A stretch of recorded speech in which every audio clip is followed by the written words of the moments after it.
ہم سے موسیٰ بن اسماعیل نے بیان کیا، ان سے وہیب نے، ان سے حشام نے فاطمہ کے واسطے سے نقل کیا۔ وہ اسما سے روایت کرتی ہیں کہ میں عائشہ رضی اللہ تعالی عنہا کے پاس آئی، وہ نماز پڑھ رہی تھیں۔ میں نے کہا لوگوں کا کیا حال ہے؟ تو انہوں نے آسمان کی طرف اشارہ کیا، یعنی سورج کو گہن لگا ہے۔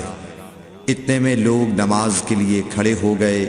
حضرت عائشہ رضی اللہ تعالی عنہا نے کہا اللہ پاک ہے۔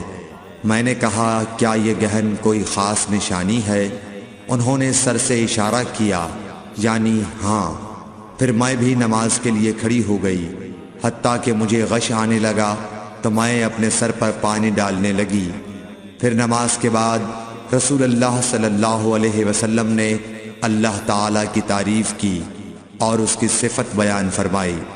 پھر فرمایا جو چیز مجھے پہلے دکھلائی نہیں گئی تھی آج وہ سب اس جگہ میں نے دیکھ لی، یہاں تک کہ جنت اور دوزخ کو بھی دیکھ لیا، اور مجھ پر یہ وحی کی گئی کہ تم اپنی قبروں میں آزمائے جاؤ گے۔ مثل یا قرب کا کون سا لفظ؟ حضرت اسما نے فرمایا میں نہیں جانتی۔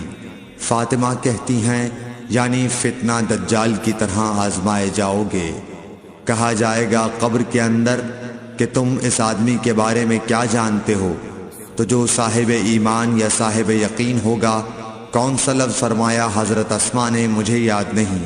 وہ کہے گا وہ محمد اللہ کے رسول صلی اللہ علیہ وسلم ہیں، جو ہمارے پاس اللہ کی ہدایت اور دلیلیں لے کر آئے تو ہم نے ان کو قبول کر لیا اور ان کی پیروی کی۔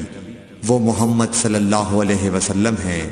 3 بار اسی طرح کہے گا، پھر اس سے کہہ دیا جائے گا کہ آرام سے سو جا، بے شک ہم نے جان لیا کہ تو محمد صلی اللہ علیہ وسلم پر یقین رکھتا تھا۔ اور بہرحال منافق یا شکی آدمی، میں نہیں جانتی کہ ان میں سے کون سا لفظ حضرت اسما نے استعمال کیا۔